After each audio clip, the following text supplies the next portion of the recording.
Marcus Chen had been working night security at the Deepwell Municipal Water Treatment Facility for exactly 3 weeks. When he first heard the tanks go silent, the facility was buried 700 feet beneath the surface, carved into solid limestone over the course of 30 years by engineers who believed that depth meant safety and isolation meant purity. The job posting had been vague about the specifics, but generous with the salary. And Marcus needed the money badly enough not to ask too many questions during the interview. His supervisor, a pale woman named Dr. Vivian Hargrave, with tired eyes and trembling hands, had given him a laminated card on his first day. The card listed 17 rules in small, cramped handwriting that looked like it had been copied and recopied countless times. She told him that following the rules was not optional, that every night guard who ignored them had either quit within a week or disappeared entirely. The descent into the facility took 12 minutes by elevator, a retrofitted mining cage that groaned and swayed as it dropped through layers of rock and forgotten earth. Marcus would stand in the cage each night at 10 p.m., watching the depth counter climb as the surface world fell away above him. The first 100 feet passed through soil and clay. The next 200 cut through sedimentary rock. Below that came the old limestone, riddled with caves and underground rivers that had been flowing in darkness since before humans walked upright. The elevator opened into a concrete antechamber lit by fluorescent lights that buzzed with a frequency just below comfortable hearing. From there, a series of corridors branched out like veins, each one leading to different sections of the treatment facility. The main control room sat at the center, surrounded by 6 massive tanks that held the water at different stages of processing. The tanks were cylindrical, each one 40 feet tall and 30 feet across, made from riveted steel that had begun to show orange streaks of rust despite the dry air. The rules on the laminated card were specific and strange. Rule number 1 stated that Marcus must arrive at the facility by 10:15 p.m. and complete a full inspection of all 6 tanks before 11 p.m. Rule number 2 warned him never to enter Tank 5 under any circumstances, even if the alarms indicated a pressure failure or contamination event. Rule number 3 insisted that he keep the lights in the eastern corridor turned off between midnight and 3 a.m. Rule number 4 specified that if he heard knocking sounds from inside the pipes, he should knock back 3 times and then move to a different room immediately. Rule number 5 told him to ignore any voices calling his name unless he could see the person speaking. Rule number 6 stated that the emergency exit in the southern tunnel was never to be used except between the hours of 5 a.m. and 6 a.m. The remaining rules grew progressively more cryptic, warning about wet footprints that appeared on dry floors, about shadows that moved independently of their sources, and about a smell like copper and ozone, that meant he should return to the control room and lock the door until morning. Marcus had laughed when he first read the rules, assuming they were some kind of hazing ritual for new employees. But Dr. Hargrave had not smiled when she handed him the card.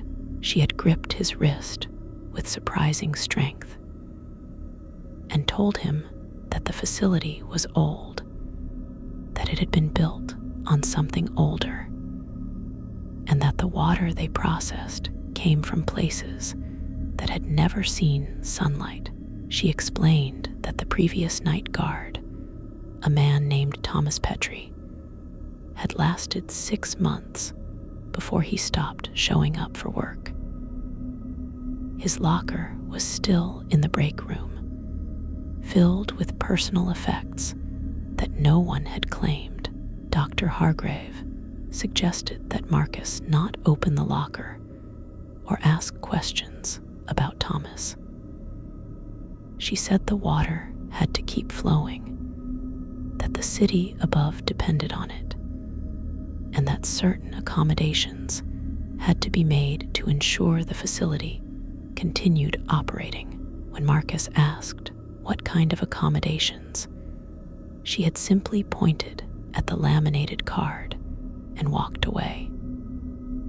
The first 2 weeks passed without incident. Marcus performed his inspections, logged the pressure readings in the tanks, and monitored the filtration systems from the control room. The facility was surprisingly quiet despite the constant flow of water through the massive pipes. The tanks themselves produced a low, steady hum that Marcus found almost soothing, a vibration he could feel in his chest when he stood close to the steel walls. He followed the rules carefully, partly out of caution and partly out of boredom. He kept the eastern corridor dark during the specified hours. He avoided Tank 5 entirely, even though its gauges showed normal readings, and nothing about it seemed different from the others. When he heard knocking in the pipes, which happened almost every night around 1 a.m., he knocked back 3 times and moved to another room as instructed. The knocking always stopped after his response, replaced by a silence that felt somehow expectant. On his 15th night, Marcus encountered the wet footprints for the first time. He was walking through the western corridor, heading toward Tank 3 to check a pressure valve that had been fluctuating slightly. When he noticed the marks on the concrete floor, they were bare footprints, human-sized but oddly proportioned, with elongated toes and no clear arch. The prints led from a maintenance access hatch in the wall to the door of Tank 3, then stopped abruptly at the base of the tank. Marcus crouched down and touched one of the prints. The water was cold and slightly viscous, more like thin oil than ordinary water. He checked the maintenance hatch and found it sealed with rust that looked decades old. There was no way anyone could have opened it recently. He took out his phone to photograph the footprints, but when he looked through the camera screen, the marks had vanished. Lowering the phone, he could see them again with his naked eyes, still wet and glistening under the corridor lights. Marcus consulted the laminated card. Rule number 13 warned about wet footprints and instructed him to follow them only if they led away from the tanks, never toward them. Since these prints ended at Tank 3, he decided to retreat to the control room and monitor the situation from there. The control room was a cramped space filled with outdated monitoring equipment and banks of switches that controlled the flow between tanks. A single desk sat in the corner, cluttered with old log books that previous guards had filled with perfunctory entries. Marcus sat down and pulled up the camera feed for the western corridor. The screen showed the hallway clearly, but the wet footprints were not visible through the camera. He could see the door to Tank 3 standing closed, the concrete floor appearing completely dry. He switched to different camera angles, checking the other corridors and the areas around the remaining tanks. Everything looked normal except for Tank 5, which seemed darker on the screen than it should be, as if the camera lens had been smeared with something. Marcus made a note in the log book about the footprints, keeping his description vague and technical. The previous entries were similarly cryptic, full of references to pressure anomalies and acoustic disturbances that never quite explained what the guards had actually witnessed. The third week brought the first tank silence.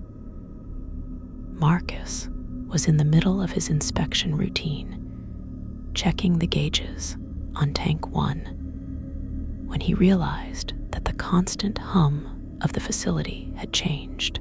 The background vibration that normally filled every room had dropped away, leaving a stillness that felt wrong in a way he could not immediately articulate. He moved through the corridors, listening carefully, trying to identify which tank had gone quiet. Tank 2 was still humming. Tank 3 produced its normal steady vibration. Tank 4 and Tank 6 were both active. When he reached Tank 5, he found it unchanged, locked and sealed as always, but Tank 1, where he had been standing just minutes before, had fallen completely silent. He could see the pressure gauges still showing active readings, indicating that water continued to flow through the tank, but the familiar vibration had vanished entirely. Marcus consulted the laminated card with growing unease. Rule number 8 addressed tank silence specifically. It stated that if any tank except Tank 5 went silent, he should proceed to the control room immediately and activate the emergency resonance system. The rule emphasized that he should not attempt to investigate the silent tank directly, should not open its access hatch, and should not under any circumstances attempt to drain it. Marcus hurried back to the control room, his footsteps echoing strangely in the 2 quiet corridors. The emergency resonance system was controlled by a red switch protected by a locked metal cover. Dr. Hargrave had given him the key on his first day, along with strict instructions that the system should only be activated in specific circumstances. He unlocked the cover and flipped the switch. A deep, pulsing tone filled the facility, felt more than heard, vibrating through the walls and floor. The tone continued for exactly 90 seconds before shutting off automatically. Marcus waited, listening intently. Slowly, the normal hum of Tank 1 returned, building from a barely perceptible tremor to its usual steady vibration. He logged the incident in the book, noting the time and duration of the silence, then continued his patrol as if nothing had happened. But something had changed in the facility after that night. Marcus began to notice details he had previously overlooked. The rust on the tanks was not distributed randomly, but formed patterns that looked almost deliberate, like words in a language he could not read. The fluorescent lights in certain corridors flickered in sequences that seemed too regular to be random electrical faults. The temperature in the facility, which should have been constant given its depth and isolation, varied from room to room in ways that made no sense. The area around Tank 5 was always cold enough that Marcus could see his breath, while the corridor leading to Tank 6 was uncomfortably warm and humid. He started carrying a thermometer during his inspections and discovered that the temperature could shift by 20 degrees within the span of a few feet, with no apparent source for the heating or cooling. The knocking in the pipes became more frequent and more complex.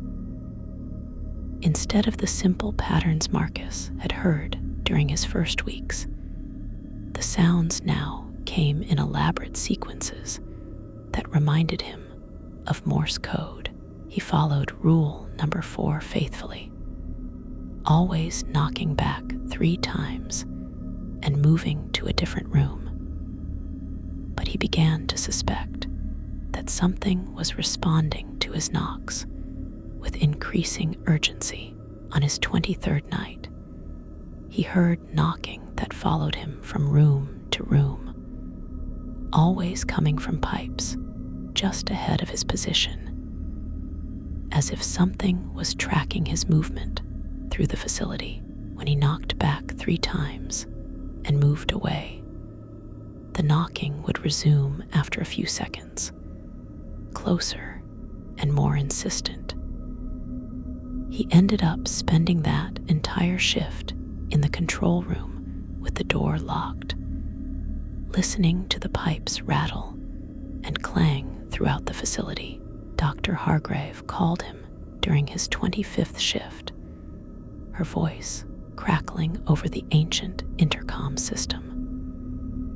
She asked if he had noticed anything unusual, any deviations from normal operation. Marcus hesitated, unsure how much to reveal. He mentioned the tank silence and the increasingly active pipe knocking, but he did not describe the wet footprints or the temperature variations. Dr. Hargrave was silent for a long moment before responding. She told him that the facility was entering what she called an active phase, a period that occurred roughly every 6 months when the deeper systems became more responsive. She explained that the water processed at Deepwell did not come from surface reservoirs or rivers, but from an underground aquifer that extended far below the facility itself. The aquifer was old, older than the city above, older than human habitation in the region. Sometimes things came up through the water, she said, things that had been living in the dark for a very long time. The facility had been designed to filter out these things, to trap them in the tanks, and neutralize them through chemical treatment. But the process was not perfect, and during active phases, the things became aware of their confinement and began to test the boundaries of their containment. Marcus asked what kind of things she was talking about. Dr. Hargrave told him not to think about it too hard, that knowing too much made the job impossible.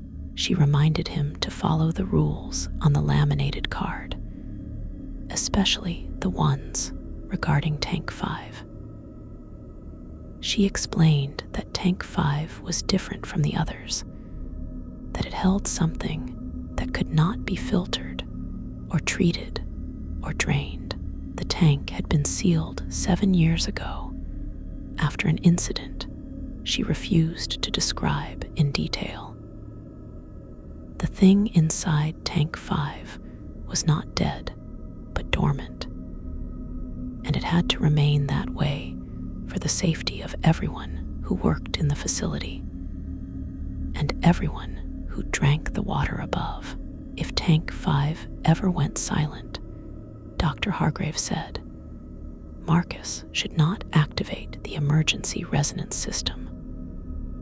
Instead, he should evacuate immediately using the southern tunnel exit, regardless of the time, and call the emergency number written on the back of his laminated card. She made him promise he understood, then ended the call abruptly. That night, Marcus dreamed about the facility, even though he was still awake. He sat in the control room, watching the monitoring screens, and saw himself walking through the corridors on the camera feeds. The version of himself on the screens moved differently than he remembered moving, with a strange, shuffling gait that reminded him of the wet footprints. The dream Marcus approached Tank 5 and began to unlock the access hatch, ignoring the rules, driven by a curiosity that felt imposed from outside. Marcus tried to stand up, to break the dream or vision, or whatever it was, but his body would not respond. He could only watch as the screen showed the hatch opening and his doppelganger climbing into Tank 5. The camera feed went dark. Marcus jerked awake, or returned to normal awareness. He was not sure which. The monitoring screens showed empty corridors. No version of himself walked through the facility, but when he checked the time, he discovered that 4 hours had passed in what felt like minutes. His shift was almost over, and he had no memory of the intervening time beyond the strange vision. The logbook entries from previous guards began to make more sense in light of his recent experiences. Marcus spent his breaks reading through the old logs, searching for patterns or advice. One guard had written extensively about sounds coming from Tank 5, describing voices that spoke in languages that predated human speech. Another guard had documented a series of equipment failures that all occurred in proximity to Tank 3, suggesting that something about that tank interfered with electronic systems. A guard named Sarah Chen had filled an entire month of entries with increasingly frantic descriptions of a figure she kept seeing in the eastern corridor during the prohibited hours. A tall shape that stood just beyond the range of her flashlight and disappeared whenever she looked directly at it. Her final entry was a single sentence that read, "It knows my name now."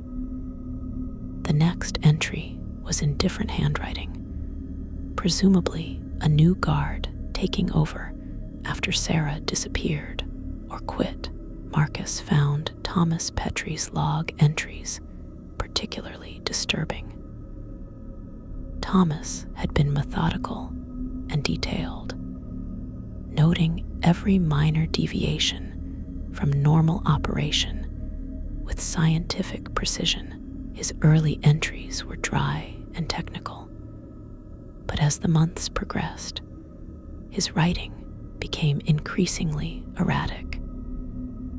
He began inserting personal observations between the official logs, notes about dreams that followed him home, about waking up with his clothes soaked in cold water despite living in a dry apartment, about seeing the rust patterns from the tanks appearing on his bathroom walls. Thomas's final week of entries described a growing certainty that something from Tank 5 had escaped and was following him through the facility. He wrote about finding wet footprints that led from Tank 5 to wherever he happened to be standing, as if something was tracking him with increasing accuracy. His last entry was dated 6 months ago. It simply read, "It's in the water we drink. It's been in the water all along. I can taste it." On his 30th night, Marcus discovered that the rules on his laminated card had changed. He was certain that rule number 11 had previously warned about strange smells near Tank 2. But now it described procedures for dealing with multiple simultaneous tank silences. Rule number 16, which he remembered as instructions about emergency shutdowns, now contained a cryptic warning about reflections in the water that did not match their sources. He compared his card to copies posted in the break room and found that each copy was slightly different, as if the rules were adapting individually for each guard. This realization filled him with a dread that was difficult to articulate. If the rules themselves were unstable, changing based on some unknown criteria, then how could he trust that following them would keep him safe? He decided to explore the restricted areas of the facility, the sections that were not included in his regular patrol route. The southern tunnel exit mentioned in the rules was located past Tank 6, through a corridor that Marcus had avoided because it was not listed on his inspection checklist. He walked down the corridor, noting how the air grew colder with each step. The walls here were older than in other sections, built from stone blocks rather than poured concrete. Strange symbols had been carved into the stone, simple geometric patterns that hurt to look at directly. The tunnel ended in a heavy steel door secured with multiple locks. A faded sign on the door read, "Emergency, exit only," followed by the permitted hours of use. Marcus tried the door and found it sealed so tightly that it might have been welded shut. He wondered what kind of emergency would require an exit that could only be used during a single hour of the day. The eastern corridor was another restricted area, the one mentioned in rule number 3. Marcus had been keeping it dark as instructed, but he wanted to understand why. He waited until 3 a.m. when the restriction ended, then ventured into the corridor with his flashlight. The passage was narrower than others in the facility, with a lower ceiling that made him feel claustrophobic. Water stains marked the walls, though he could see no source for the moisture. At the end of the corridor was an unmarked door, its surface covered in the same symbols he had seen in the southern tunnel. He tried the handle and found the door unlocked. It opened into a small room that seemed to exist outside the normal geometry of the facility, the walls angled wrong, meeting at corners that should not have been possible given the layout of the surrounding spaces. In the center of the room stood a metal pillar covered in rust, about 6 feet tall and a foot in diameter. Water dripped steadily from the top of the pillar, though there was no pipe or source visible above it. The water collected in a drain at the base of the pillar, and Marcus realized with a start that this drain probably led to one of the main treatment tanks. Something was being added to the water supply, some element from this impossible room with its wrong angles and unexplained moisture. Marcus fled the room and sealed the door behind him. He returned to the control room and sat at the desk, trying to process what he had seen. The facility made a terrible kind of sense now. It was not really a water treatment plant, or at least that was not its primary function. The tanks were containment vessels. The treatment processes were suppression systems, and the water itself was a medium through which something ancient and alien was being diluted and dispersed. The city above drank the processed water, ingesting trace amounts of whatever lived in the deep aquifer, building up a presence in their bodies that Marcus could only guess at. He thought about Thomas's final log entry, about tasting it in the water. He thought about Dr. Hargrave's trembling hands and exhausted eyes, about the way she avoided drinking anything when he saw her in the office. He wondered how long she had known the truth and what it had cost her to keep working here. The question of why the facility existed at all troubled Marcus throughout the remainder of his shift. If the water was contaminated with something dangerous or unnatural, why not simply shut down the facility and find a different water source? The answer, he suspected, had something to do with Tank 5 and the dormant thing sealed inside it. Perhaps the facility was not dispersing the contamination, but actively managing it, keeping something contained that would be far worse if left alone. The water flowing through the tanks might be a necessary sacrifice, a way of appeasing or subduing something that could not be destroyed by conventional means. Marcus imagined vast chambers below the facility, flooded tunnels extending down into regions that had never been mapped, inhabited by forms of life that existed in the boundary between liquid and living tissue. Tank 6 went silent on his 33rd night. Marcus was in the western corridor when the change occurred, a sudden absence of vibration that made his ears pop.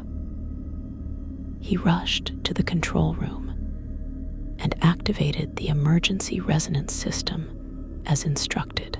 The deep pulsing tone filled the facility, but this time Tank 6 did not respond.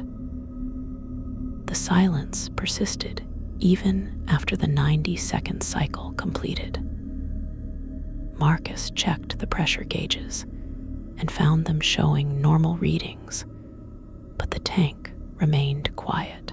He consulted his laminated card and discovered that rule number 8 had changed again.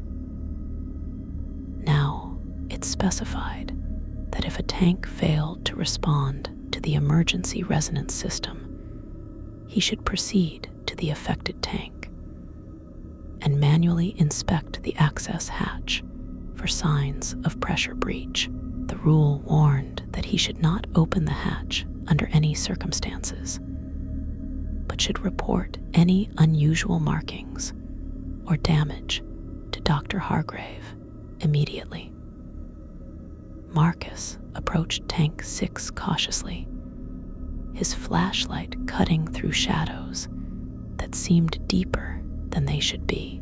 The tank stood silent and somehow threatening, its steel surface covered in condensation that had not been there during his previous inspection.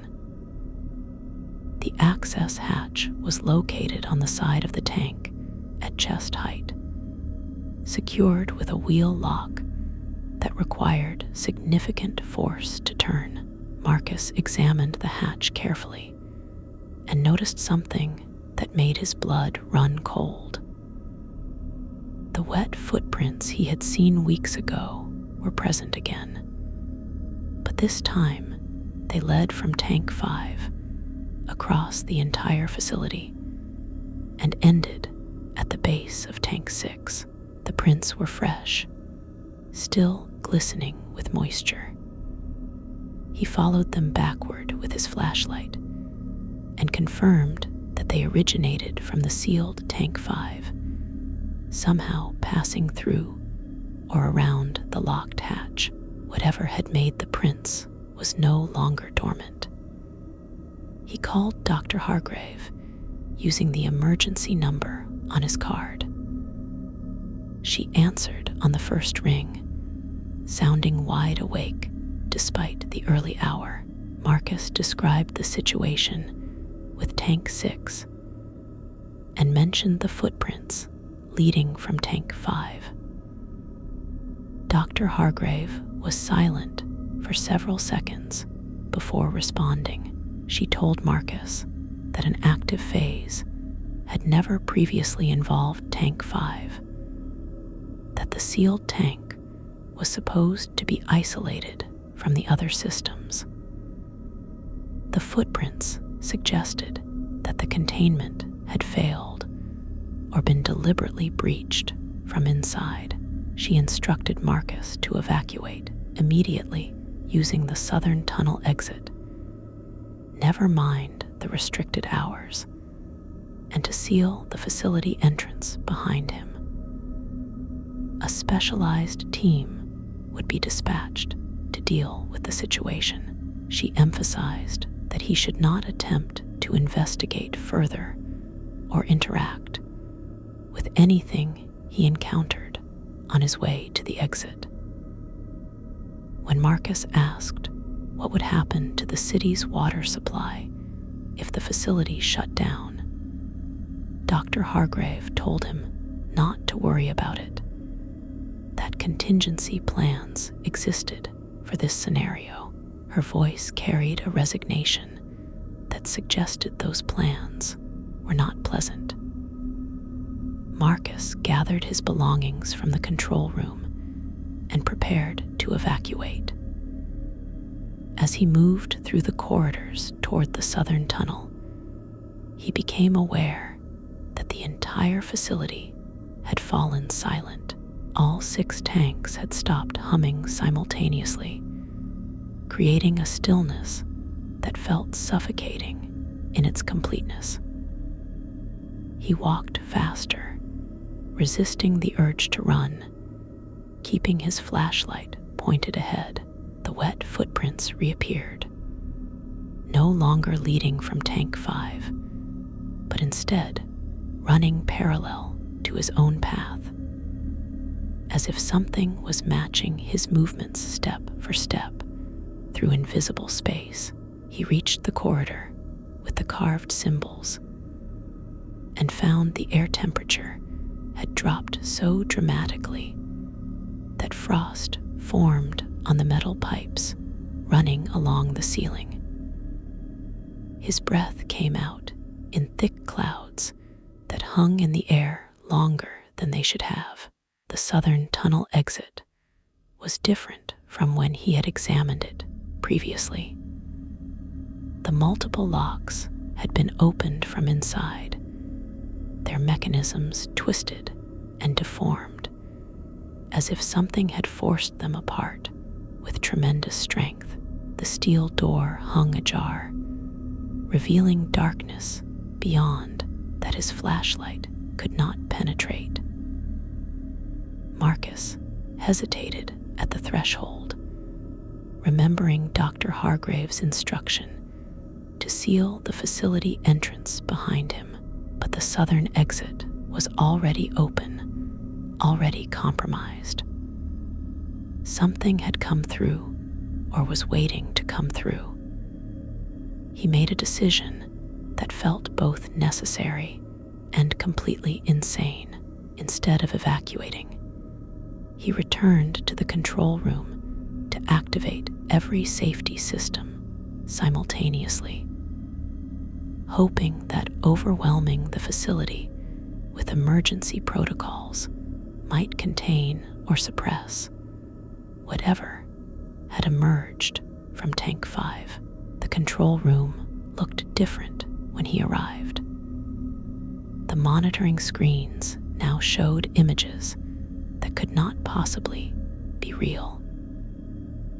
Every camera feed displayed impossible geometries, corridors that twisted back on themselves, tanks that contained spaces larger than their external dimensions. Marcus saw himself on multiple screens simultaneously, each version moving through different areas of the facility in ways that violated basic causality. He ignored the screens and focused on the control panels, flipping every emergency switch and activating every suppression system listed in the faded instruction manual. Alarms began to wail throughout the facility. Chemical treatment protocols engaged, flooding the tanks with compounds designed to neutralize biological contaminants. The emergency resonance system activated automatically, its pulsing tone joined by higher frequency sounds that made Marcus's teeth ache. The lights in the facility began to flicker in rapid sequence, creating a strobing effect that made it difficult to see. Through the chaos of noise and light, Marcus heard something moving in the corridors outside the control room. It was not footsteps exactly, but a wet, sliding sound, like something large pulling itself across the concrete floor. The sound grew closer, accompanied by a smell like deep water and rotting metal. Marcus locked the control room door and pushed the desk against it, knowing the barrier would be inadequate if whatever was approaching wanted to enter. He pulled out his phone to call Dr. Hargrave, but found he had no signal despite the facility's underground repeaters that normally maintained connectivity. The monitoring screens went dark one by one, each camera feed cutting to black, as if something was deliberately disabling them. The last screen showed the interior of Tank 5, somehow visible despite the sealed hatch. The tank was empty, its steel walls marked with symbols that matched those in the eastern corridor and southern tunnel. At the bottom of the frame, something moved, a shape that Marcus's mind refused to process coherently, parts of it seeming to exist in multiple states simultaneously. The control room door buckled inward despite the desk blocking it. Water began to seep under the door, The same cold, viscous substance Marcus had encountered in the wet footprints. The water spread across the floor with unnatural speed, flowing upward against gravity to cover the walls and ceiling. Marcus climbed onto the desk to avoid the rising water, his mind racing through the rules on the laminated card, searching for something that might apply to this situation. Rule number 17. The last rule on the card stated simply, if all else fails, remember that you are the filter. Marcus had dismissed this rule as metaphorical or philosophical, but now he understood its literal meaning. The guards were not just employees or security personnel. They were components of the containment system, human elements meant to absorb or channel whatever could not be mechanically processed. The water reached Marcus's feet, and he felt a presence enter his mind, not as thoughts exactly, but as knowledge that suddenly existed where it had not before.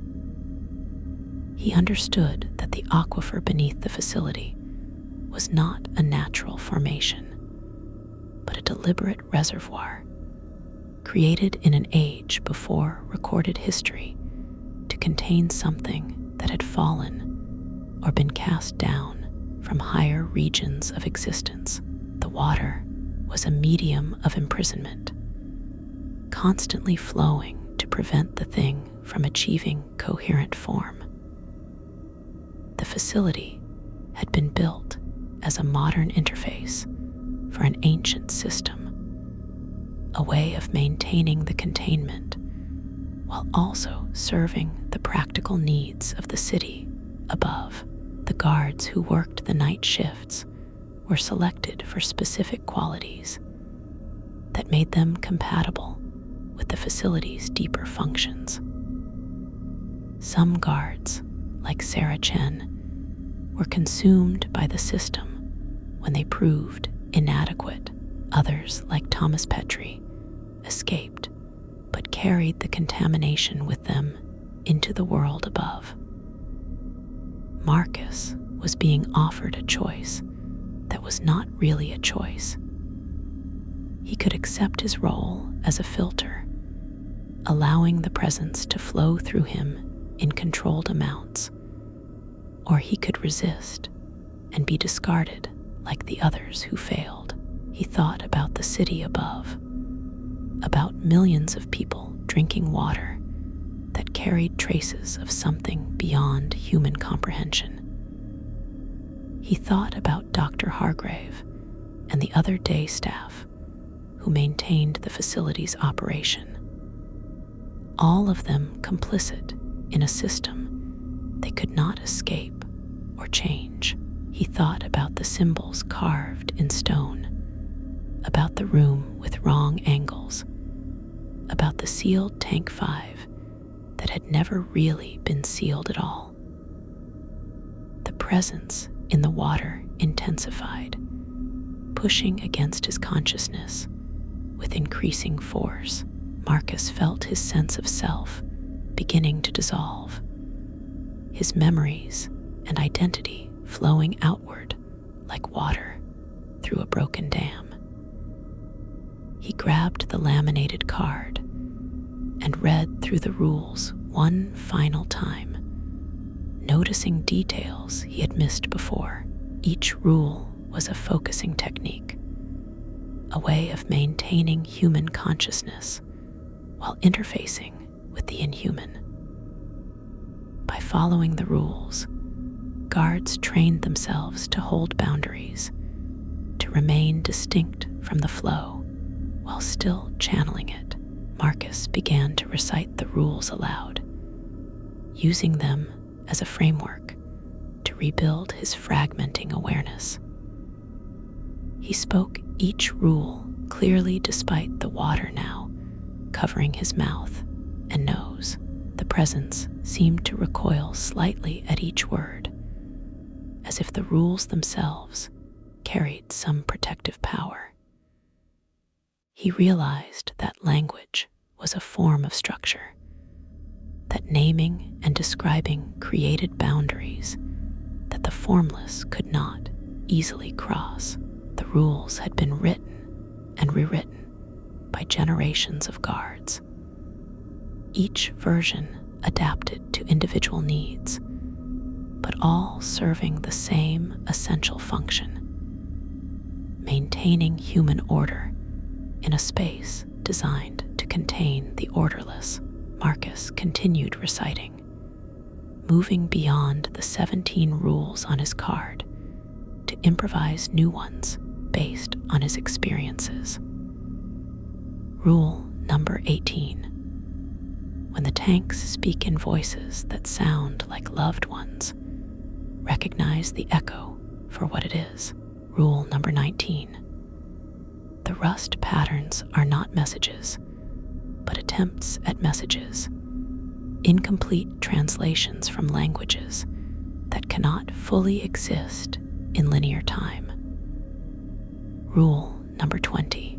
You are not the water or the tank or the thing contained within. You are the membrane between states, and membranes must hold.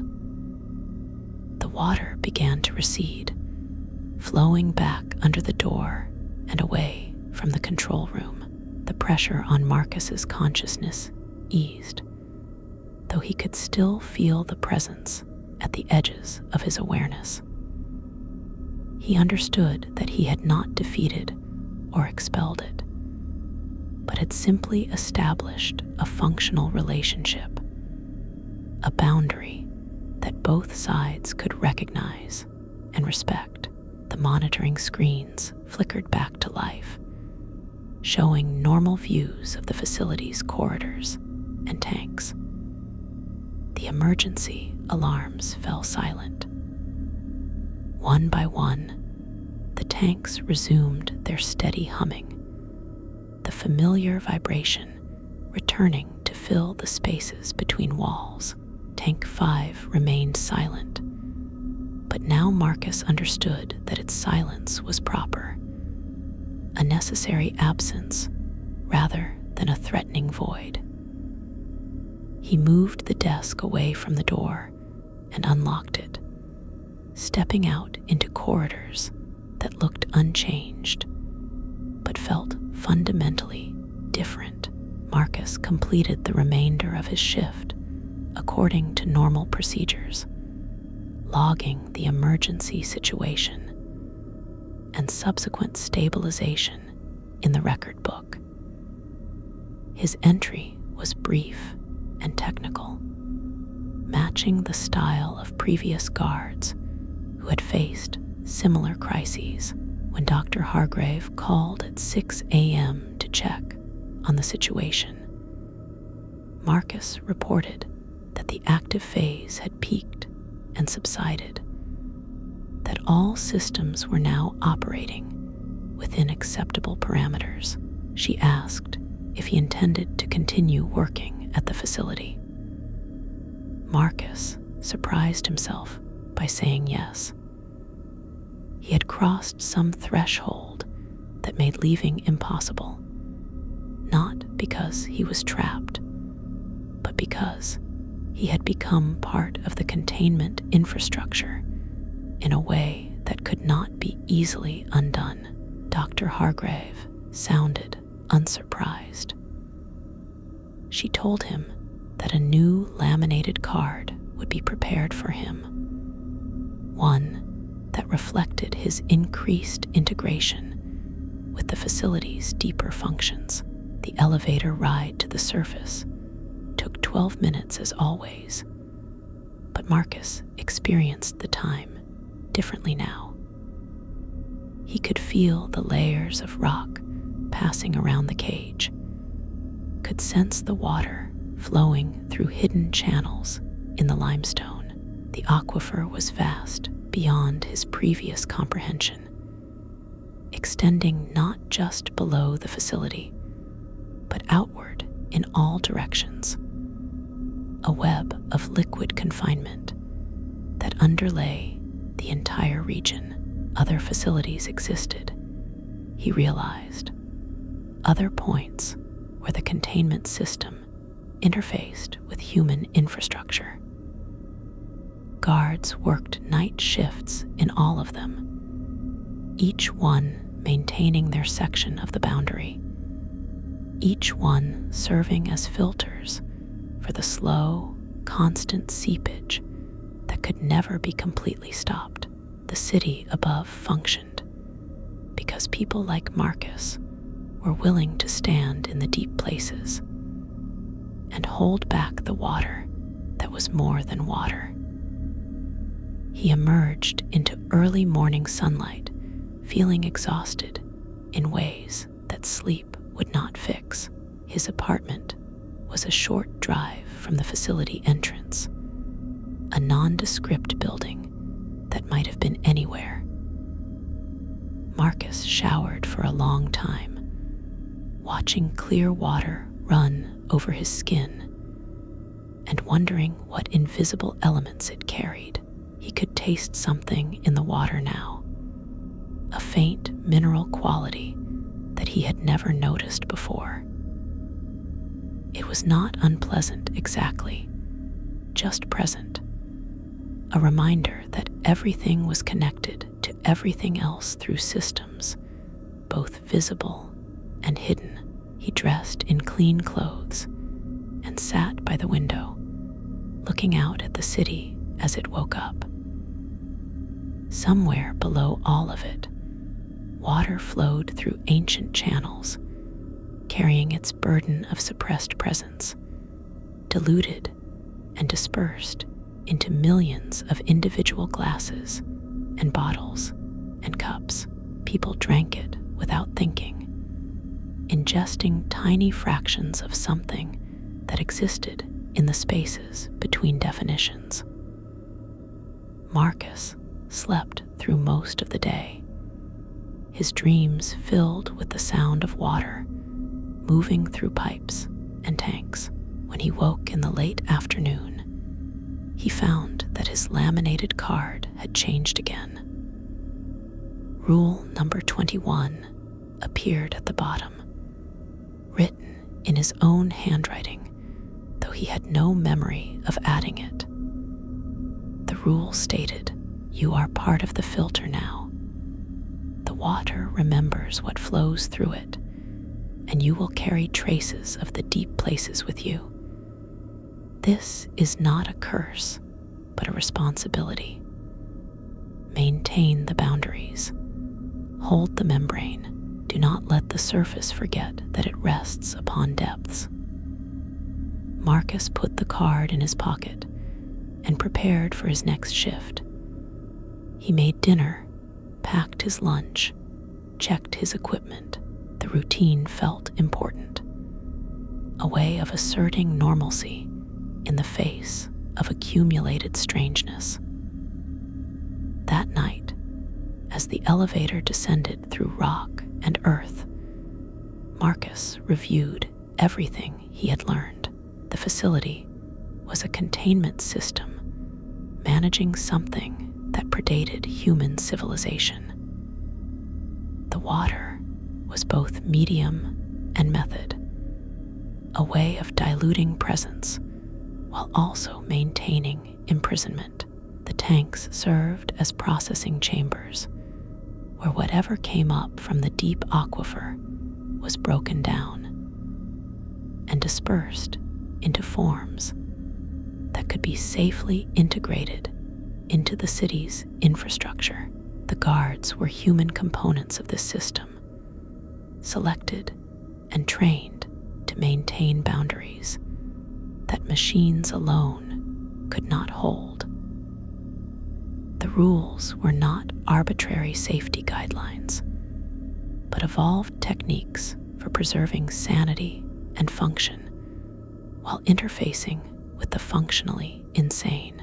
Tank 5 held something that could not be safely processed, something that had to remain concentrated and contained rather than distributed.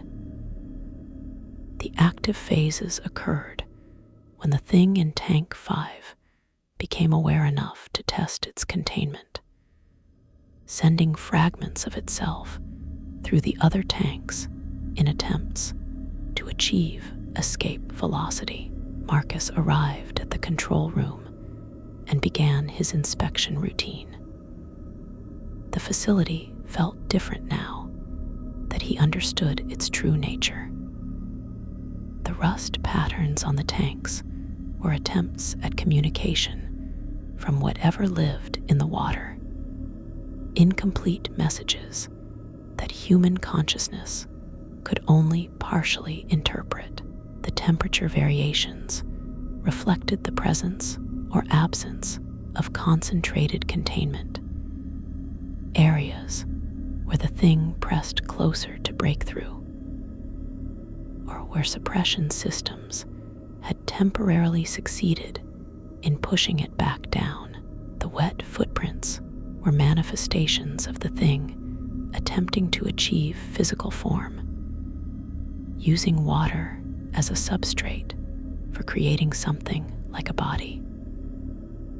The voices in the pipes were fragments of all the minds that had been dissolved into the aquifer over unrecorded centuries, speaking in languages that had evolved in isolation from human development. He performed his duties with a sense of purpose that had been absent during his first weeks. Checking the pressure gauges was not just maintenance, but active monitoring of containment integrity.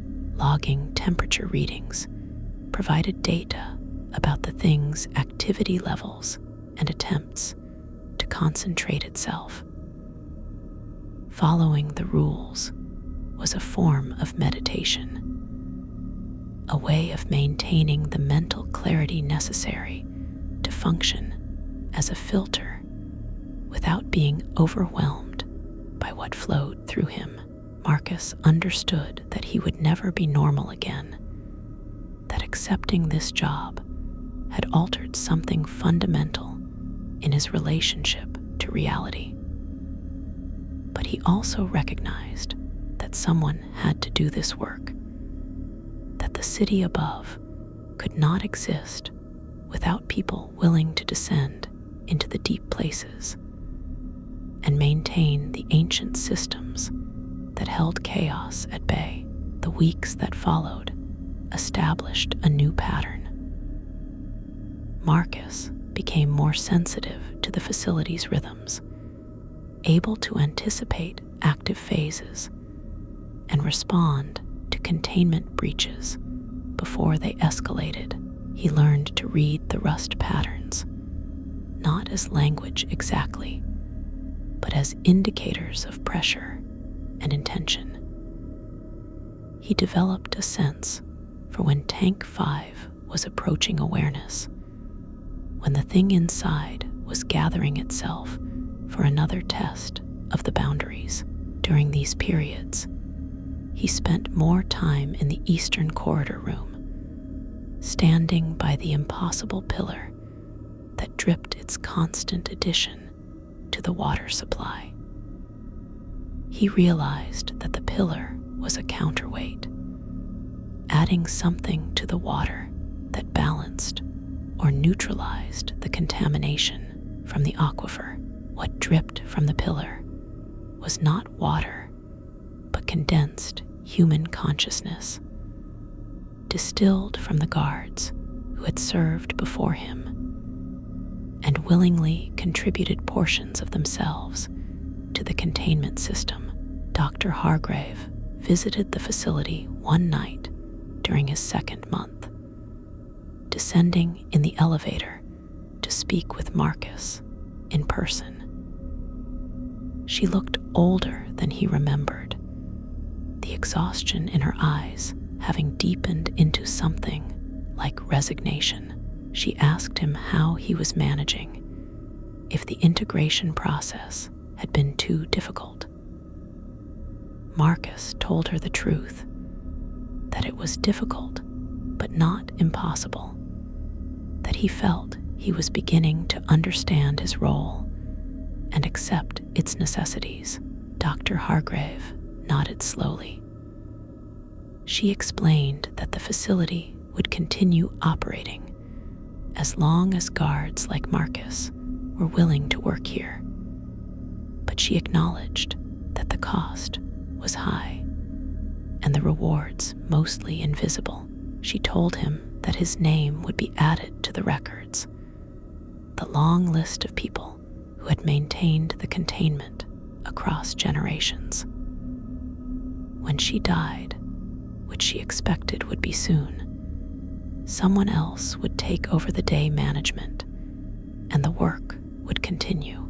The city would keep drinking its water, never knowing what went into making that water safe, never understanding the compromise that allowed civilization to flourish on land that was fundamentally unsuitable for human habitation. Marcus asked why the facility had been built here in the first place, why anyone would deliberately establish a city above such dangerous ground. Dr. Hargrave smiled sadly and explained that the city had not been built above the aquifer by accident or ignorance. The original settlers had known exactly what lay beneath the rock. They had been fleeing something worse, something that pursued them across distances that could not be measured in conventional miles. The aquifer and its contained presence offered protection, a barrier that the pursuing thing could not cross without risking its own dissolution. The settlers had made a calculated choice to build above one horror in order to escape another. They established the first crude containment systems, partnered with the thing in the aquifer in exchange for refuge from the thing that hunted them. Generations had passed. The original compact had been forgotten by most people, but the infrastructure remained, and the water still flowed. She left Marcus with one final piece of advice.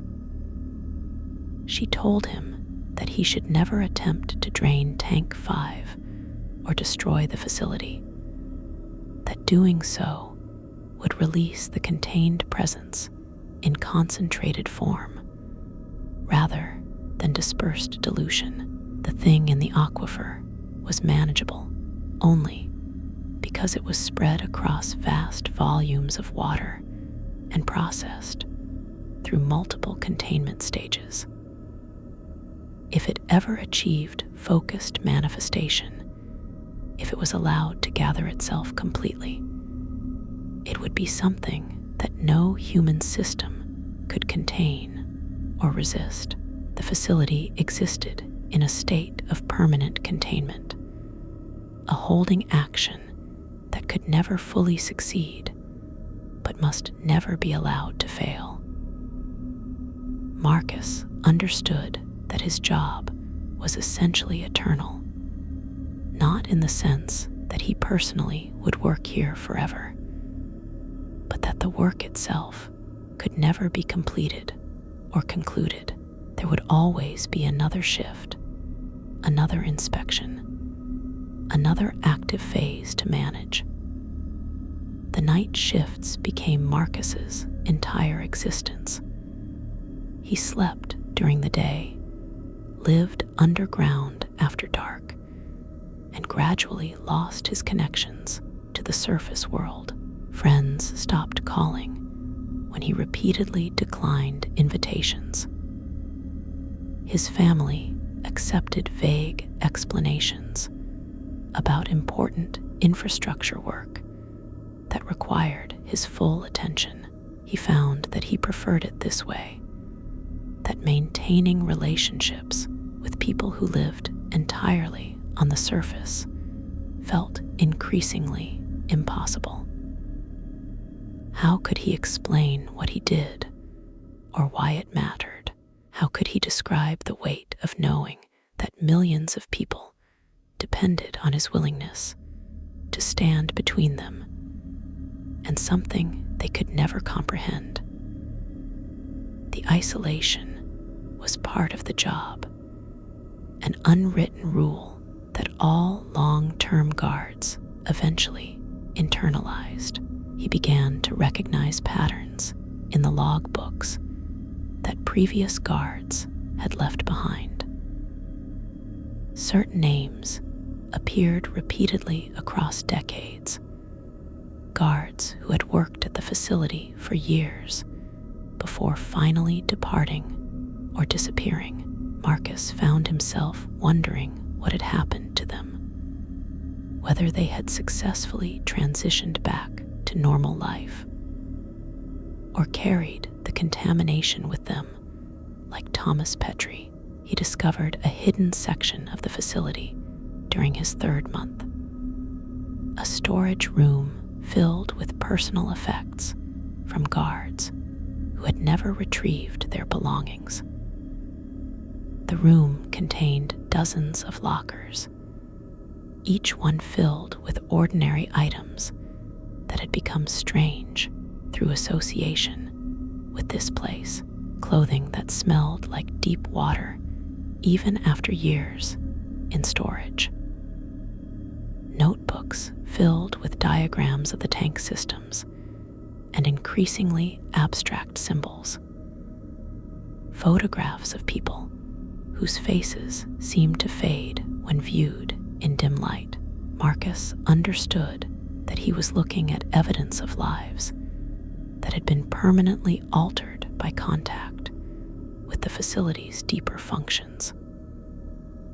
One night, he encountered something that challenged even his expanded understanding of the situation. He was performing a routine inspection of Tank 3 when he noticed that the wet footprints had returned. But this time, they led away from the tanks rather than toward them.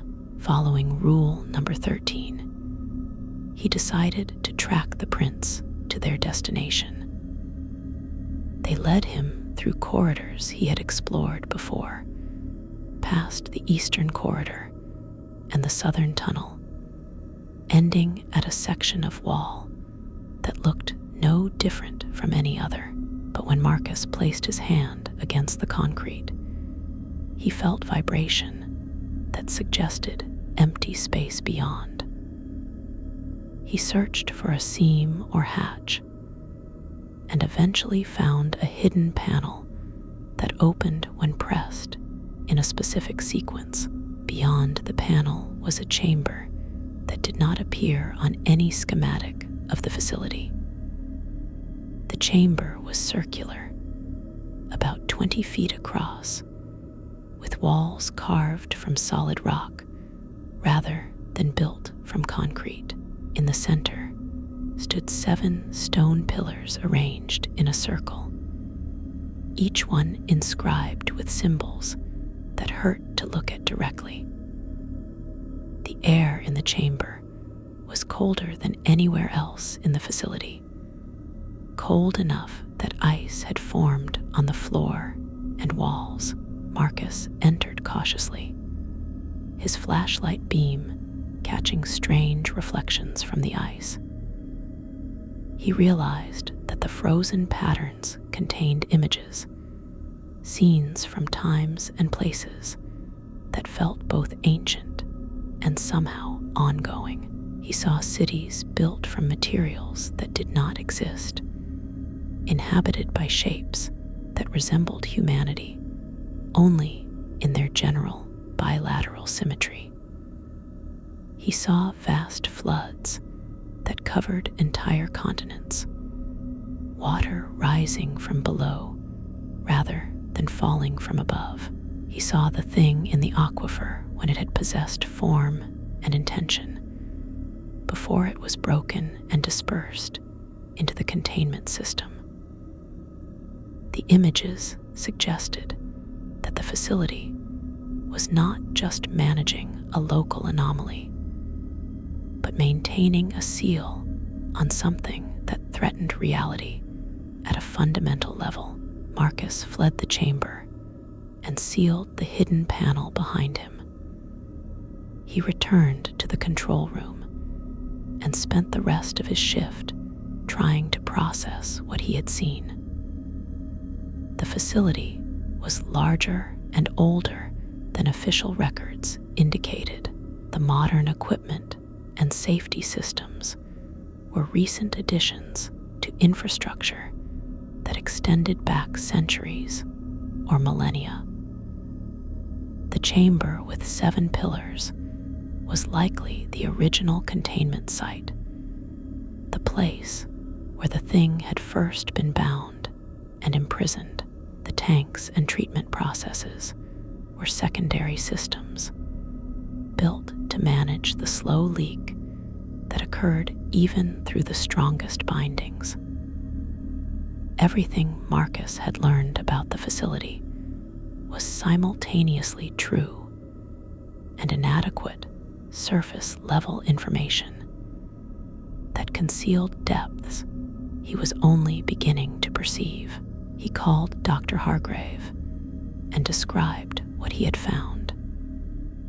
She listened in silence, then told him that he had reached a level of integration that most guards never achieved. The hidden chamber was accessible only to those who had become sufficiently attuned to the facility's deeper nature. She explained that what he had seen in the ice were not memories exactly, but possibilities, potential timelines that existed in superposition until collapsed by observation. The thing in the aquifer existed partially outside conventional causality, which made it difficult to contain using methods that assumed linear time and fixed spatial relationships. The chamber with 7 pillars anchored it to one specific configuration, forcing it to remain coherent enough to be imprisoned rather than dissolving across multiple timelines. The facility maintained this anchor through constant effort and attention, and guards like Marcus served as focusing agents who reinforced the collapse of possibilities into a single contained state. The implications were overwhelming. Marcus realized that he was not just monitoring equipment or following procedures, but actively participating in the maintenance of local reality.